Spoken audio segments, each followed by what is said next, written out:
اعوذ باللہ من الشیطان الرجیم بسم اللہ الرحمن الرحیم وَإِذْ قُلْنَا لِلْمَلَائِكَةِ اسْجُدُوا لِآدَمَ فَسَجَدُوا إِلَّا إِبْلِيسَ أَبَى وَاسْتَكْبَرَ وَكَانَ مِنَ الْكَافِرِينَ۔ اور جب ہم نے فرشتوں سے کہا کہ آدم کو سجدہ کرو یا آدم کے لیے سجدہ کرو تو ابلیس کے سوا سب نے سجدہ کیا، اس نے انکار کیا اور تکبر کیا اور وہ کافروں میں ہو گیا۔ یہ ہم نے اس آیت کو ہم نے اس دن بھی پڑھا تھا اور آج میں اس کو تفسیر روح البیان سے جو ہے پڑھنے کی سعادت حاصل کروں گا اور آپ کو اس کے ارد گرد جو مسائل ہیں اور جو باتیں ہیں آپ کو مزہ آ جائے گا، جس سے مجھے مزہ آیا۔ پتہ نہیں مجھے مزہ آیا، پتہ نہیں آپ کو کہ مزہ آئے گا کہ نہیں آئے گا ذرا، لیکن ہے بہت شاندار، مجھے اچھا لگتا ہے، بہت اچھی علمی باتیں ہیں۔ دیکھیں، کہتے ہیں وَإِذْ قُلْنَا، اور یاد کیجئے اے محمد۔ بعض اوقات نا اب محمد پیدا ہوئے ہیں صلی اللہ علیہ وآلہ وسلم، کہ آپ جب پیدا ہوئے ہیں یہ کب؟ ابرہا کے حملہ کرنے کے بعد، یعنی فیل کے واقعے کے 2 مہینے بعد پیدا ہوئے، لیکن اللہ پاک نے فرمایا الم تر کیف فعل ربک باصحاب الفیل، آپ نے دیکھا نہیں کہ آپ کے رب نے ابرہا اور ہاتھی والوں کے ساتھ کیا کیا؟ آپ تو پیدا ہی 2 مہینے کے بعد ہوئے ہیں۔ کچھ چیزیں نا، یہ 2 باتیں ہو سکتی ہیں، یہاں پہ 2 بنی پتہ نہیں کتنی باتیں ہو سکتی ہیں، 2 مجھے یاد ہیں، بتا دیتا ہوں۔ ایک تو یہ ہو سکتا ہے کہ اللہ جل شانہ نے اپنے پیغمبر کو جو ہے وہ چیزیں دکھا دی ہوں، جیسے کہ ماضی میں کیا کیا ہوا ہے وہ سارا کچھ اللہ نے دکھا دیا۔ اور یہ ایک مووی ہے، پتہ نہیں میں یہاں ذکر کر رہا ہوں، آپ کو شاید سمجھ آ جائے، لوسی لوسی ایک مووی ہے، بڑی پیاری خوبصورت مووی ہے، جس میں آپ کو چیزوں کی سمجھ آتی ہے اور آپ کے جو ہے نا وہ دکھاتے ہیں، آپ کو سمجھاتے ہیں کہ کیسے کائنات شروع ہوئی اور کیسے وہ تو ان کی تو کائنات کہاں سے شروع ہوتی ہے؟ ان کی کائنات شروع ہوتی ہے یہ بگ بینگ جو ہوا ہے ان کا، وہاں سے شروع ہوتی ہے، دھماکہ ہوا جی اور کائنات بن گئی۔ ہماری کائنات کا سلسلہ اس سے بہت پہلے کا ہے۔ تو اللہ پاک نے رسول اللہ صلی اللہ علیہ وسلم کو سارا کچھ دکھا دیا کہ کیا ہوا۔ جب وہ آدم کو سکھا سکتے ہیں کہ کیا کیا ہونے والا ہے اور کیا کیا چیزیں پیدا ہونے والی ہے زمین پہ، وہ سارا کچھ دکھا دیا اور ان کو آ بھی گیا، سمجھ بھی آ گیا، تو محمد تو سب سے افضل ہے تمام پیغمبروں میں، ان کو کیسے نہیں سکھایا ہوگا؟ اس لیے فضل اللہ علیہ کا عظیمہ کا مطلب یہ ہے کہ رسول اللہ کو اللہ پاک نے سب کچھ دکھا دیا۔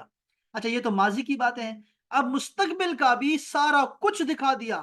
رسول اللہ نے ہمیں آخری جنتی، آخری دوزخی کا بتا دیا، جنت کے اندر کیا کیا ہونے والا ہے اور وہاں کیا باتیں ہوں گی۔ علماء کی اللہ سے باتیں ہیں، انبیاء کی اللہ سے باتیں ہیں، شہیدوں کی اللہ سے باتیں ہیں، اور جن کے بچے مر گئے ہیں ان کی باتیں ہیں اللہ تعالیٰ سے، گناہگاروں کی باتیں ہیں اللہ سے، اور نیکوکاروں کی باتیں ہیں اللہ سے، وہ سب کچھ بتا دیا۔ فرشتے کیا کہیں گے جب دروازے پہ آپ کھڑے ہوں گے اور کہا جائے گا، فرشتے کہیں گے ہاں ہاں ہمیں کہا گیا تھا کہ محمد کے علاوہ کسی کے لیے دروازہ نہیں کھولنا جنت کا۔ تو یہ ساری باتیں کس نے؟ وہ حوض کوثر پہ لوگ آئیں گے، میں پھر ان کو جھڑک دوں گا، میں کہوں گا پانی پلائیں، میری امت ہی ہیں پلاؤ، فرشتے کہیں گے نہیں نہیں ان کو نہ پلائیں گے، آپ کو نہیں پتا کہ انہوں نے کیا کیا آپ کے ساتھ، یعنی آپ کو پتا، وہ سارا کچھ بتا دیا آپ کو۔ اس کا مطلب ہے کہ ہمارے پیغمبر کو اللہ پاک نے ماکانا، یعنی جو کچھ ہو چکا ہے اس کائنات میں وہ بھی سارا کچھ علم عطا فرما دیا، اور جو کچھ ہونے والا ہے بعد میں وہ بھی عطا کر دیا ہے۔ پیغمبر کی شان ہی یہ ہے، اللہ نے کیا کرنا اپنے علم اپنے پاس رکھ کے سب کچھ سکھا دیا محمد کو۔ تو ایک تو یہ تعبیر ہو سکتی ہے، ٹھیک ہے؟ اور دوسرا ایک اس کی تعبیر ہو سکتی ہے کہ کچھ چیزیں بڑی کنفرم ہوتی ہیں، جیسے امریکہ ہے، جیسے لندن ہے، نہ میں نے لندن دیکھا نہ میرا گزر ہوا امریکہ سے، لیکن مجھے پتا ہے کہ امریکہ ہے اور امریکہ چالے چل رہا ہے اور یہ اسرائیل ہے، اور ہر کام کے پیچھے اسرائیل کا جو ہے نا وہ ہاتھ ہوتا ہے، یہ سارا کچھ پتا ہے، سب کو پتا ہے، بچے بچے کو پتا ہے۔ یہ کیا بات، یہ ہے کنفرم یونیورسل ٹروتھ ہوتی ہے کچھ چیزیں، وہ یہ چیزیں ہیں۔ تو یہاں بھی ایسے ہی آپ کو مخاطب کر کے بتا دیا کہ بھی ابرہہ کا واقعہ ہے اور فیل کا واقعہ بڑا مشہور ہے، سب کو پتا ہے، زبان زد عام ہے، تو وہ سب کو پتا ہے، اس لیے آپ کو بتا رہا ہوں کہ محمد آپ نے دیکھا نہیں کہ میں نے کیا کیا ان کے ساتھ، تو میں کر سکتا ہوں ایسے۔ تو یہ 2 باتیں ہیں۔ تو یہاں پہ ایک فرمایا یاد کیجئے میرے محبوب، قلنا، جب ہم نے کہا، آپ کو یاد ہے وہ پارٹ یاد ہے اس مووی کا کہ مووی میں کیا ہوا تھا؟ وہ جب یوسف السلام اپنے والد سے ملتے ہیں، وہ مووی میں کتنا خوبصورت منظر ہے، وہ جو زلیخا کی جنت جوانی واپس آ گئی، کتنا خوبصورت سین ہے وہ، حالانکہ ہم نے کہاں دیکھا وہ زلیخا کب گزری ہیں، یوسف کب گزرے ہیں، لیکن میرے بچے سے بھی پوچھ سکتا ہوں، بیٹے بتاؤ آپ کو یاد ہے جب وہ یوسف علیہ السلام جو ہے وہ کنویں میں گرے تھے؟ ہاں ہاں مجھے یاد ہے۔ اس کا مطلب ہے کہ اللہ تعالیٰ نے، یہ تو مووی ہے نا، میں دکھا سکتا ہوں بچے کو، اللہ پاک نے پتہ نہیں